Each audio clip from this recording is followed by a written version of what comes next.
अस्सलाम वालेकुम। इमरान खान और शाह महमूद कुरैशी साइफ़र केस में बरी कर दिए गए और कोई तवक्को के ख़िलाफ़ फ़ैसला नहीं हुआ। आम तौर पर जिस तरह के सियासी मुकदमात होते हैं उसी तरह का ये भी एक मुकदमा था, जिसके ऊपर सबसे पहले आपको ये साबित करना था, सबूतों के साथ एविडेंस देनी थी कि वो कोई नेशनल सिक्योरिटी कंप्रोमाइज़ हुई है, कोई ऑफिशियल सीक्रेट पब्लिक किए गए हैं। वहाँ अगर अदालत के अंदर ये बताया जाए कि वो जो कागज़ लहराया था पता नहीं सफ़ेद कागज़ था या क्या था, तो फिर आपका केस धड़ाम से ज़मीन पर जा गिरता है।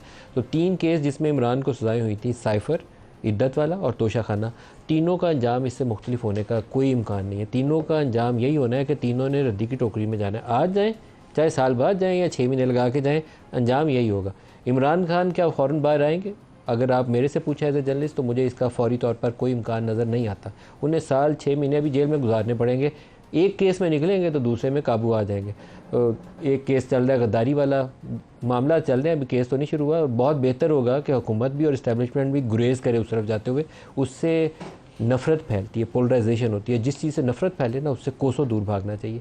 इन तीनों सज़ाओं के नतीजे में 8 फरवरी से पहले तीनों सज़ाएँ दी गई थी और ख्याल ये था कि इसको 30-32 साल की सज़ाएँ हो रही हैं, वोटर तो निकलेगा नहीं, डीमोरलाइज होगा। उसका उल्टा इम्पैक्ट ये हुआ कि लोग निकले, उन्होंने जाके वोट डाला।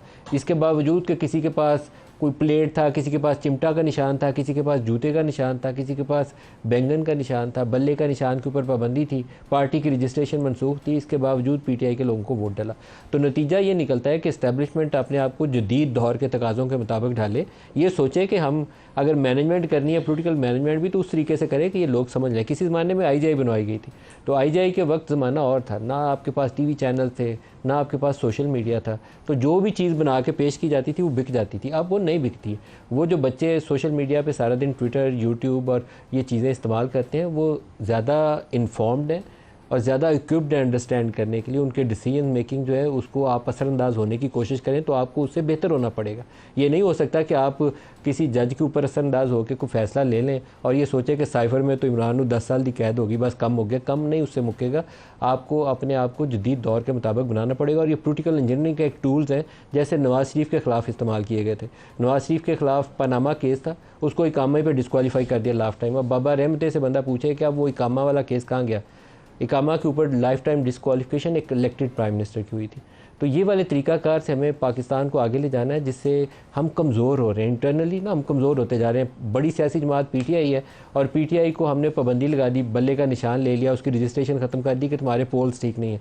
इलेक्शन कमीशन ने बैन लगाया, सुप्रीम कोर्ट ने उसको अप होल्ड किया। अब सुप्रीम कोर्ट के पास पूरी ऑप्शन मौजूद थी कि उसको अप होल्ड करने की बजाय कहता है कि ये इसमें टेक्निकल फ्लॉज हैं, ये खामी है आपके इलेक्शन के प्रोसेस में, लेकिन हम नहीं चाहते कि पाकिस्तानी वोटर्स जो हैं वो अपने वोट के हक़ से महरूम हो जाए, तो आप इसकी दुरुस्तगी करिए और फिर वापस आइए, नहीं तो ये पाबंदी लग जाएगी और निशान बल्ले का आपसा छिन जाएगा।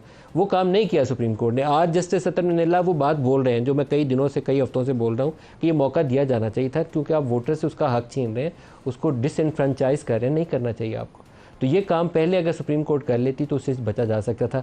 आज जजों की ऑब्जर्वेशन सुने, साथ ही दूसरा केस चल रहा है। ये तो साइफ़र का एक मामला था, साथ ही दूसरा केस चल रहा है और वो है पाकिस्तान तहरीक इंसाफ की वो मखसूस नशिस्तें जो अगर वो पार्टी के तौर पर जीतती तो उसको मिलनी थी, वो उसकी बजाय Noon league, peoples party, JUI, MKM उसके अंदर बांट दी गई। ये क्या दुरुस्त फ़ैसला है? दोबारा गलत फ़ैसला है, क्योंकि हर वो चीज़ मैं फिर दोहरा रहा हूँ कि जिससे पोलराइजेशन हो उससे गुरेज करना चाहिए। यहाँ भी गुरेज करना चाहिए, जिस पार्टी की नशिस्तें हैं उसको देना चाहिए। किया क्या उन्होंने कहा PTI का इलेक्शन सही नहीं था इसलिए बल्ले का निशान नहीं है, सुन्नी तहरीक में शामिल हो जाओ। आज एक जज साहब ने कहा कि आपको इनको बताना चाहिए था कि सुन्नी तहरीक में शामिल होना सही फ़ैसला है कि ये गलत फ़ैसला है।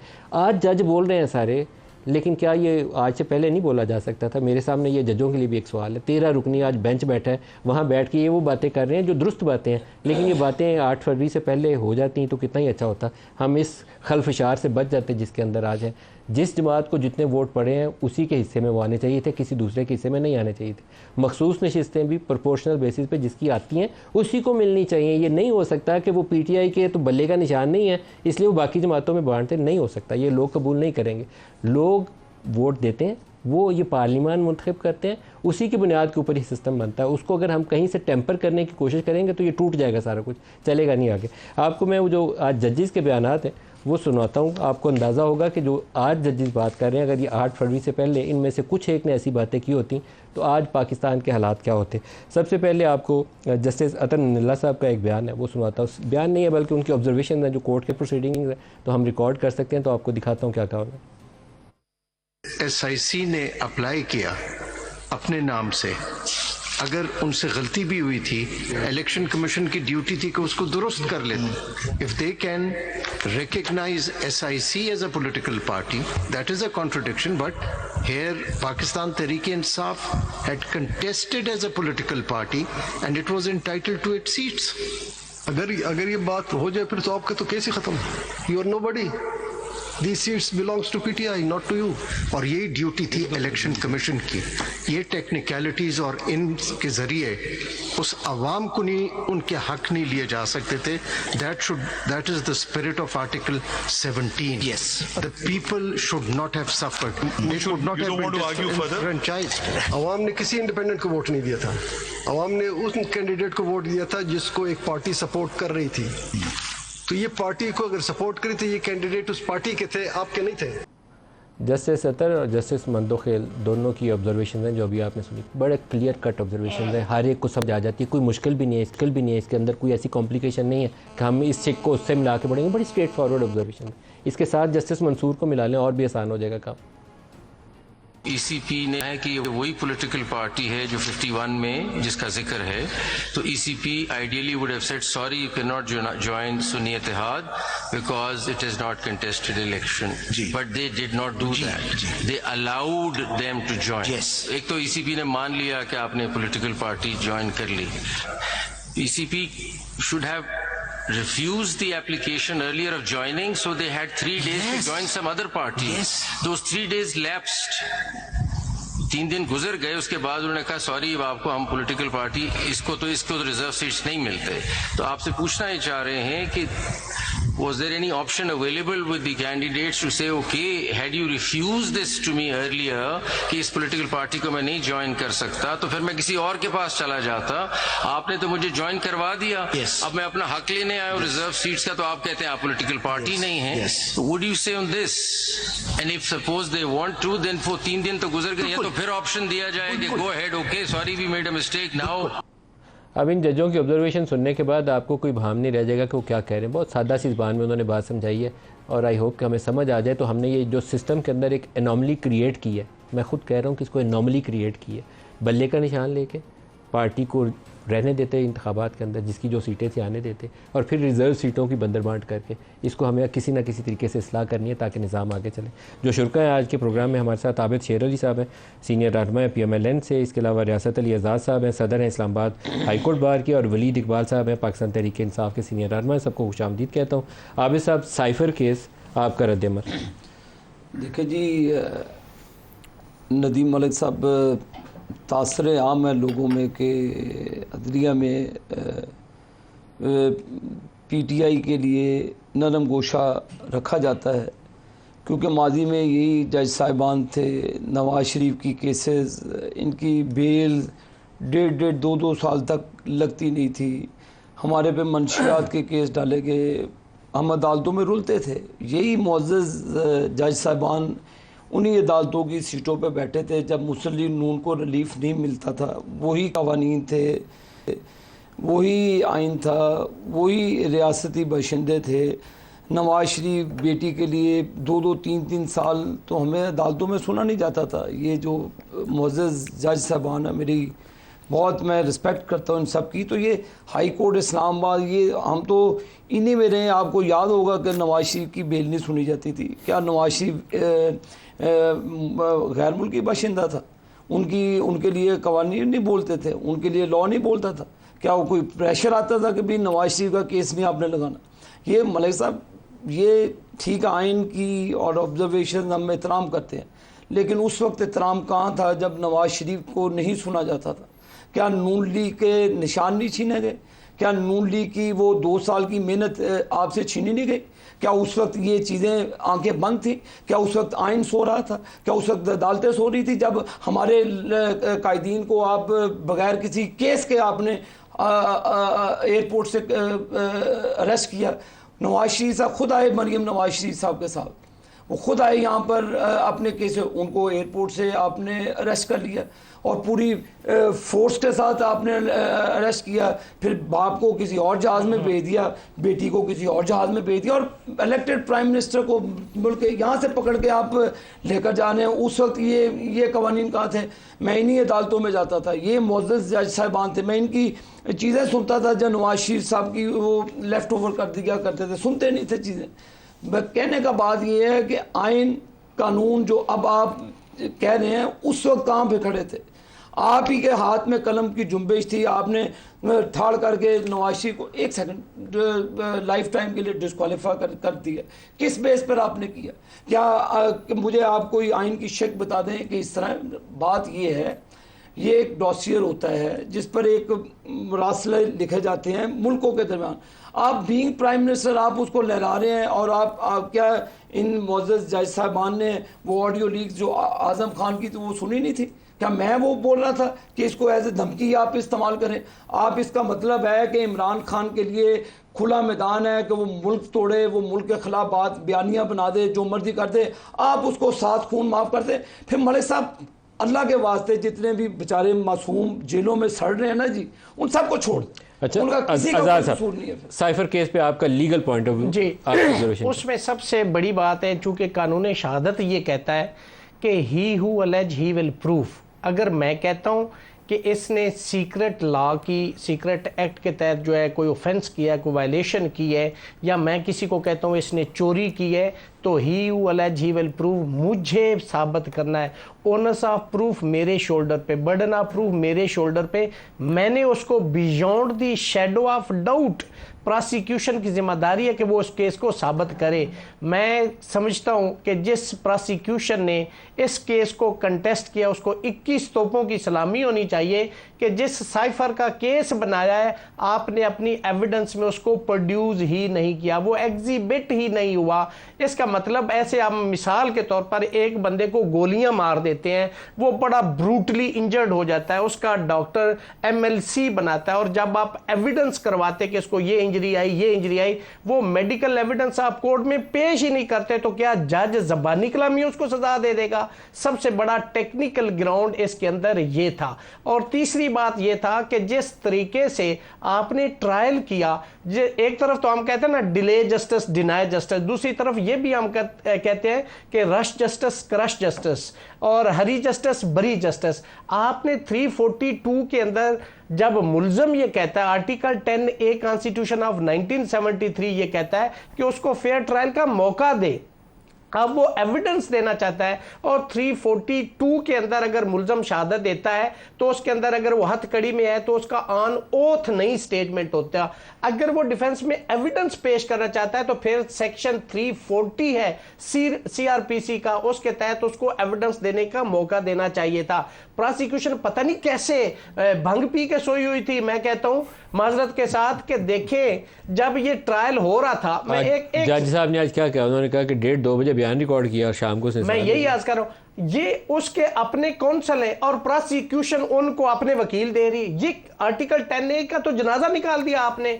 तो अपरेंटली ये सारा मैलिस पे मबनी और प्रोसिक्यूशन का फेलियर था। They were badly fail to produce proper and admissible evidence against the accuse. आप जज साहब के सामने एविडेंस ही नहीं है तो वो जुबानी कलामी सजा सुना दे, ये उनकी जिम्मेदारी करना था। वलीद इकबाल साहब, ये इमरान खान का एक सियासी बयानिया था कि अमेरिका की मां के ऊपर यहाँ बैठे हुए मीर जाफ़र और मीर सादक ने उनकी हुकूमत गिरा दी, इसके ऊपर वो खूब खेले। वो ऑडियो लीक जो थी, ऑडियो में भी वो यही कह रहे हैं कि इसके ऊपर खेलना। मेरा ख्याल में इससे ज़्यादा कुछ इस केस में था नहीं, कि वो एक साइफर था जो मेरे ख्याल में असद मजीद ने कभी डिनाई नहीं किया कि उसने डोनाल्ड लू ने ऐसी गैर सिफारती ज़बान इस्तेमाल की। मेरे ख्याल में बिल्कुल ऐसे ही ज़बान इस्तेमाल की होगी जैसे रिपोर्ट हुई है कि अगर इमरान खान के ख़िलाफ़ तहरीक अदम एतमाद कामयाब ना हुई तो you will have to face the consequences. उसने यकीनन ऐसे ही कहा होगा और इमरान ने उसके ऊपर सियासी बयानिया खड़ा किया।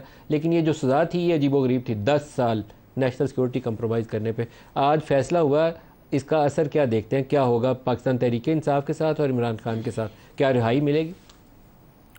जी, रिहाई के बारे में तो आपको पता ही है, आपने ख़ुद अपने तमहीद में बयान कर दिया, और ये हमारे बहुत से लीडर्स को, जिनमें हमारी ख़वातीन और सीनियर सिटीजन्स शामिल हैं, कि एक केस में बेल मिलती है या एक केस में वो डिस्चार्ज होते हैं तो अगला केस बना दिया जाता है, कोई लाहौर में केस से डिस्चार्ज होते हैं तो कोयटे का केस बना दिया जाता है, कोयटे के केस से डिस्चार्ज होते हैं फैसलाबाद का केस बना दिया जाता है। तो वो तो एक अलग बहस है।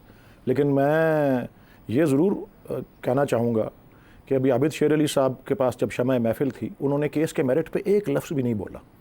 उन्होंने सिर्फ वही अपने लीडर की तरह वही अपने गम का ही रोना रोया है कि मुझे क्यों निकाला, और सिर्फ यही कि जी उनके साथ क्या हुआ और उनके साथ उस दिन क्या हुआ या इस केस में क्या हुआ, उनकी बेटी के साथ क्या हुआ, उनके भाई के साथ क्या हुआ। इस केस के मेरिट्स जो हैं, और वो ठीक यहाँ पे बात हुई कि जिस तरह से केस बनाया गया और जिस तरह से वो केस चलाया गया, ये आपने भी जो है इसको अपनी वही तमहीद में ऑब्ज़र्व किया कि वो बिल्कुल मुतवक्के था, ऐसे ही सब तवक्को कर रहे थे, नवश्ता दीवार था। और ये जो रियासत की गैर आइनी कोशिश या अटैम्प्ट था, ये रियासत का मेलाफाइडी अटैम्प्ट था, जिसको आप कहेंगे बदनीयती पर मबनी जो अटैम्प्ट था। स्टेट की पूरी मशीनरी इस पर लगाई थी, और ये सारा वो जो अटैम्प्ट है इसको कूड़े की टोकरी के अंदर, डस्टबिन के अंदर इस फैसले ने फेंक दिया है। और साइफ़र एक हकीकत है। इमरान खान साहब का, हमारी पार्टी का ये मौक़िफ़ की तायीद हुई है कि साइफ़र एक हकीकत है, और ये कि उस पर उसकी बुनियाद पर एक पूरी साजिश हुई रजीम चेंज की। दूसरी बात, और ना सिर्फ ये बल्कि इसके बैकग्राउंड में मार्च 2022 जब अभी भी वज़ीर आज़म इमरान खान ही थे, जो कौमी सलामती की सबसे आला जो बॉडी है या इदारा है, जिसको नेशनल सिक्योरिटी काउंसिल या कमेटी कहा जाता है, उसके 2 मीटिंग्स के अंदर इस बात के ऊपर जो है सब ने इत्तफाक किया, जो उसमें सर्विसेज चीफ्स, उसमें मिनिस्टर्स सब शामिल थे, कि इसमें ऐसे अल्फाज इस्तेमाल हुए हैं साइफ़र में जो कि खुली मुदाखलत हैं पाकिस्तान के अंदरूनी मामलात में, बल्कि उनकी सफारतकार को बुला के अमेरिका के डीमार्शे भी किया गया। और फिर एक और मीटिंग में चंद दिन बाद उसकी मज़ीद तायीद भी की गई कि हम पिछली मीटिंग की इस बात को तायीद इसकी करते हैं। फिर उसको इस तरह से केस वली साहब, यहाँ एक आपसे सवाल करना चाहता हूँ। 7 मार्च को ये मीटिंग हुई थी डोनाल्ड लू की और असद मजीद की, और हमारे सफ़ीर ने ख़ुद डिमार्च करने की तजवीज़ की थी कि उसने गैर सफारती अल्फाज या पैगाम रसानी में गैर सफारती तरीक़ाकार इस्तेमाल किया, तो हमें डिमार्च करना चाहिए, एहतजाज करना चाहिए उनसे सफारती सतह के ऊपर। 7 से लेकर 27 मार्च को जब तक इस्लामाबाद में जलसे में वो इमरान ने कागज़ नहीं लहराया, तब तक आप लोगों ने एहतजाज नहीं किया। उसके बाद कैबिनेट मीटिंग हुई, उससे पहले कैबिनेट मीटिंग भी नहीं हुई। तो ये मेरा ख्याल में सवाल ये कि आप सियासी मकासद हासिल करना चाहते थे, इसके अलावा इसके पीछे और कोई, मुझे नहीं इसके अंदर कोई मुहर्रकात समझ आए। सीधी एक इस्टेब्लिशमेंट वर्सेस सिविलियन गवर्नमेंट एक आपकी मिसट्रस्ट वाली मूव थी, जिसके अंदर इमरान ने अपना एक बयानिया खड़ा किया। इसके अलावा मुझे इसमें कोई और जान नज़र नहीं आई। उसके चलें, आपकी बात अगर मान भी लेते हैं, मैं for the sake of argument, तो भाई एक सियासतदान जो है वो एक सियासी स्टैंस तो लेता है, वो उसमें कौन सा जुर्म है। और यहाँ तो ये केस बनाया गया कि जी ऑफिशियल सीक्रेट्स एक्ट, कि जी ऐसा जैसे कि मुल्क से गद्दारी की गई, कोई आप मुल्क की कोई ऐसी हसास मामला जो है वो दुश्मन के हवाले कर दिया। वो केस इस तरह का ही बनाया गया था ना, और फिर जिस तरह उसको चलाया गया, ये रात के 9 बजे, 10 बजे, 11 बजे, 12 बजे, फिर ज़बरदस्ती आप, ये एक जो वकील हैं डिफेंस के, वो कह रहे हैं कि जी मैं जुमे के दिन नहीं आ सकता, मेरे दांत में तकलीफ़ है, मंडे को सुन लें। उन्होंने कहा जी नहीं, हम वकील देंगे। वो 2 वकील जो कि इस केस में सज़ाए मौत भी हो सकती थी, वो वकील, वो वकला, उनकी टीम जिनकी ड्यूटी सज़ाए मौत दिलवाना थी, उनको क्या है कि कहते हैं कि आप दिफा करो इसका। मतलब ये बिल्कुल जनाजा निकाला आर्टिकल 10A का। अभी तो 2 पैराग्राफ या 1 पैराग्राफ का एक मुख्तसर फ़ैसला आया है। अभी जब तफसीलात सामने आएंगी तो मेरे ख्याल, मुझे तो उम्मीद है कि रियासत जो है वो होश के नाखुन लेगी और इस पर आगे अपील नहीं करेगी। और अगर अपील करेगी तो जिस तरह यहाँ पे उस तफसीली फ़ैसले में जो कुछ आना है वही शायद आगे भी दोहराया जाए, बिकॉज ये जिस तरह से केस चला और जिस तरह से केस के मेरिट्स थे, इसमें कोई ऐसा केस बनता ही नहीं था गद्दारी का या ऑफिशियल सीक्रेट्स एक्ट की वायलेशन का, या और वो जिस तरह से कि वो एग्जिबिट ही नहीं की डॉक्यूमेंट जो पूरे केस की फाउंडेशन जिसके ऊपर खड़ी हुई है। तो ऐसा नाकिस तरीका। और फिर मेरा ख्याल नदीम साहब, मैं आपके शो में ही था जब ये 3 फैसले यके बाद दीगरे आए थे, एक ही वीक में 3 लगातार दिनों पे।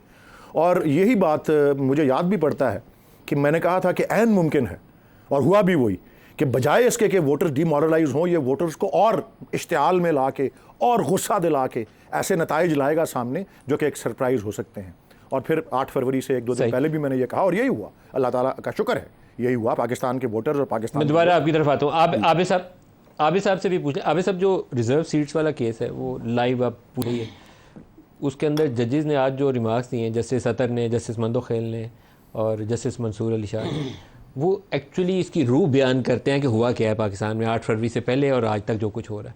अब इस केस ने भी एक सियासी रुख मुतय्यन करना है। अगर रिजर्व सीट्स जाती हैं पीटीआई को तो it's going to be a game changer. Malik साहब, बात ये है कि मैं पहले 1 मिनट वलीद इकबाल साहब ने जो गुफ्तगू फरमाई 1 मिनट लूँगा उस पर।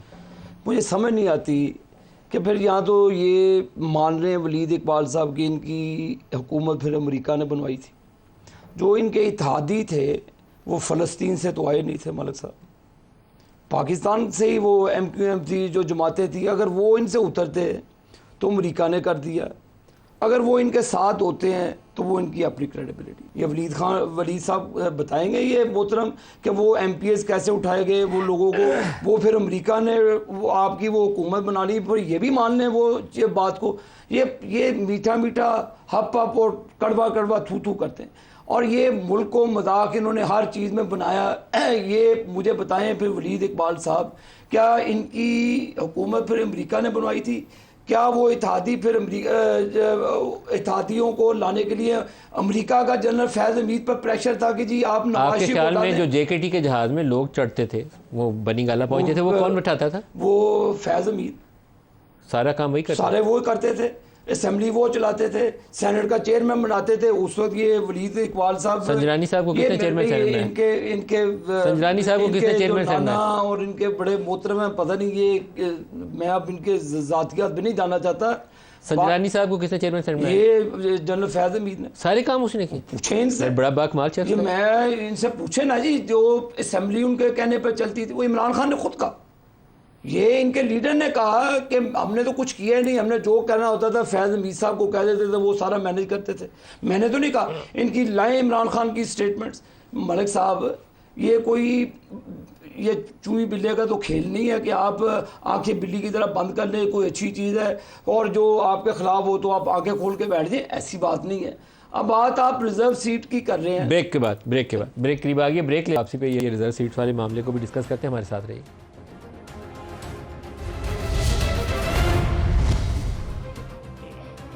प्रोग्राम में दोबारा खुश आमदीद कहते हैं। रियासत साहब, आपसे शुरू करते हैं कुछ लीगल पॉइंट। ये जो सुप्रीम कोर्ट में केस चल रहा है रिजर्व सीटों का, इसने सियासत का रुख मुतय्यन करना है पाकिस्तान में।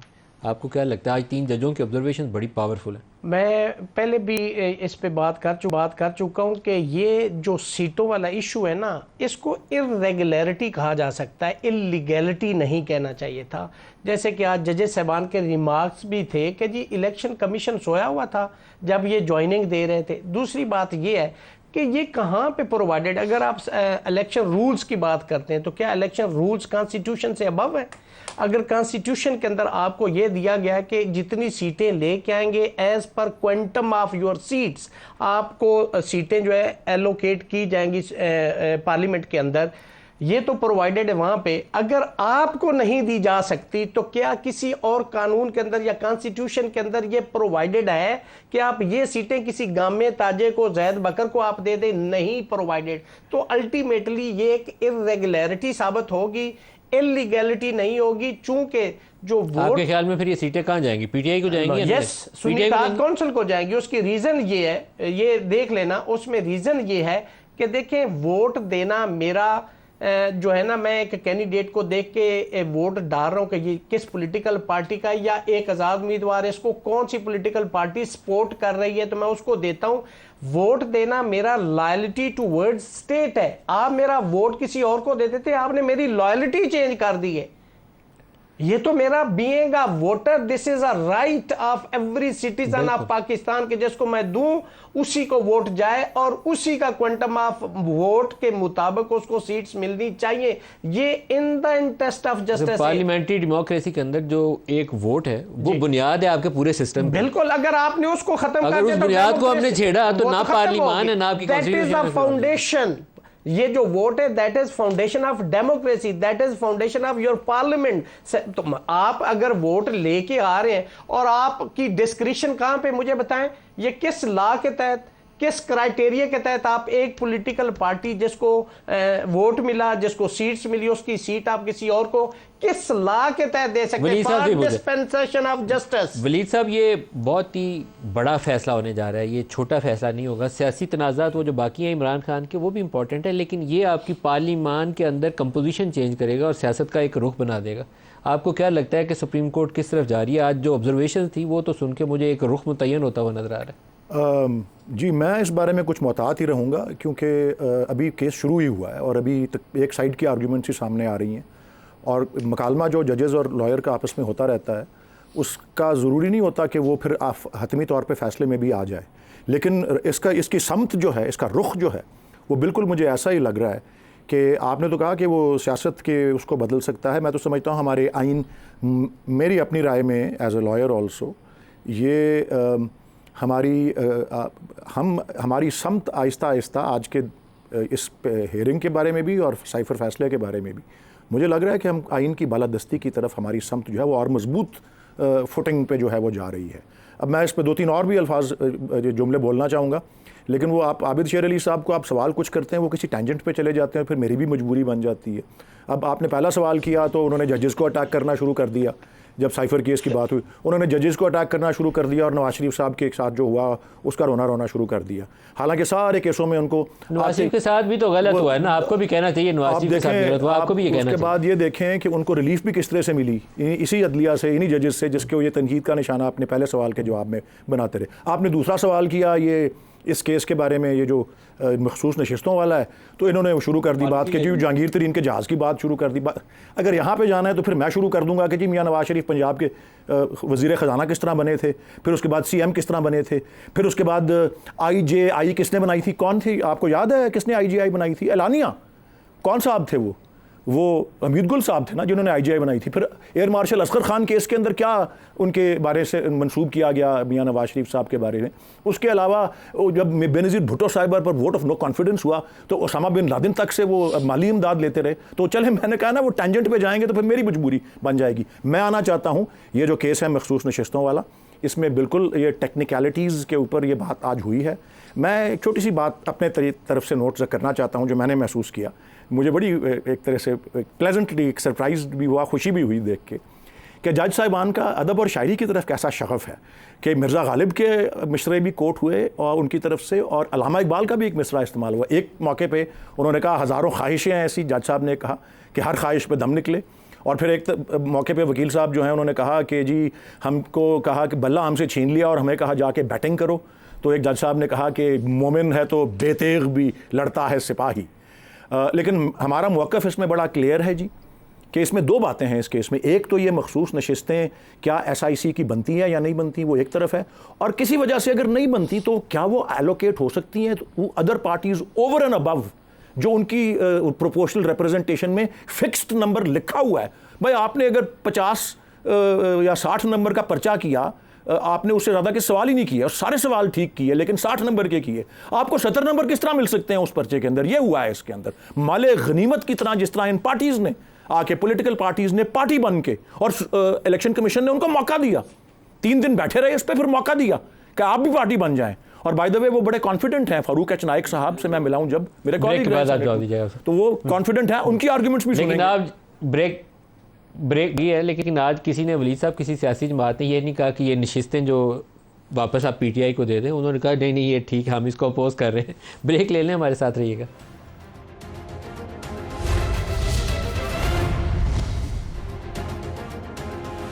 प्रोग्राम में दोबारा खुशामदीद कहते हैं। आबिद साहब, ये सियासी लड़ाइयाँ जो है पाकिस्तान की जमहूरियत को भी कमज़ोर कर रही हैं, मईशत को भी कमज़ोर कर रही हैं और पोलराइजेशन भी बढ़ रही है। तो ये लड़ाइयाँ लड़ते रहें, हल कोई नहीं निकलेगा। सर ये वलीद इकबाल साहब कहते हैं जी मैं बात का जवाब नहीं देता, जब मैं जवाब देने लगता हूँ तो ब्रेक आ जाती है। आप पोते हैं अल्लामा इकबाल साहब के, वो बड़े शायर मशरिक थे, अल्लाह आपको भी हिदायत दे। आप मुझे बताएंगे, आप मुझे जो कह रहे हैं वलीद इकबाल साहब, ये जनरल पाशा साहब को जानते हैं कि नहीं जानते कि मैं इनको याद दिलाऊँ कि PTI किस तरह बनाई। फिर जनरल ज़हीरुल इस्लाम ने जो धरने दिलाए नून लीग के ख़िलाफ़, ये उस साजिश का हिस्सा थे। मैं बताऊं कि लंदन में तारुल कादरी और काफ लीग को किसने इकट्ठा किया, वलीद इकबाल साहब ऐसे ना करें, शायराना अंदाज में, मुझे शायरी आती तो नहीं है, तो मैं, आप तो कहते हैं, वो कह रहे हैं जब बकरे ने मारा है बकरी को सींग तो बकरी भी मारेगी बकरे को सींग, ऐसा ना करें। उसके बाद आप जनरल फैज़ अमीर, आप तो चलते ही आ रहे हैं, आप रुकते ही नहीं हैं, रुकने का नाम ही नहीं लेते। जनरल पाशा की गोद से निकले, जनरल ज़हीर इस्लाम के आगे, जनरल ज़हीर इस्लाम के निकले, आप जनरल फैज़ मीर के आगे। आप तो चाहते थे कि वो चीफ बन जाए और हमारी आप पही की तही कर दें, हमें आप फांसियाँ दिला दें। आप अपने लीडर के बयान सुनते हैं कि इनको फांसियाँ लगा दो। तो आपने गुस्सा निकाल लिया उनके ऊपर, लेकिन आपने इश्यूज के ऊपर जवाब अभी भी नहीं दिया। एक भी केस पाकिस्तान मुस्लिम लीग नून ने, हुकूमत ने इनके ऊपर नहीं बनाया। 9 मई का जुर्म इन्होंने किया, ये भुगत रहे हैं।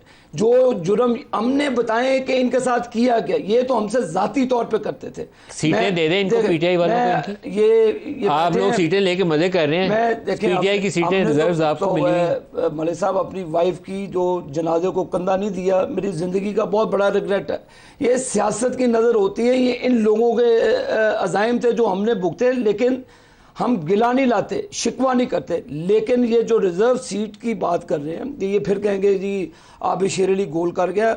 वलीद इकबाल साहब, आप वादतुल मुस्लिमीन के साथ पहले आपने अलाइंस करने की कोशिश की, रिज़र्व सीटों के हवाले से आपके पार्टी के लीडरों के बयान आता है, लड़ते हैं आपस में कि हमने तो उस वक्त कहा था कि इस तरह कर ले। मलिक साहब, ये देखें, पीटीआई को मिलनी चाहिए नहीं, ये बताएं। सुने, पीटीआई को कि ना दे, कानून जो कहता है वो हो जाए। कानून क्या कहता है? कानून कहता है जो जमात जिन्होंने अपने नॉमिनेशन फॉर्म जो हर चीज़ दी हो उसके मुताबिक उसको शेयर मिले।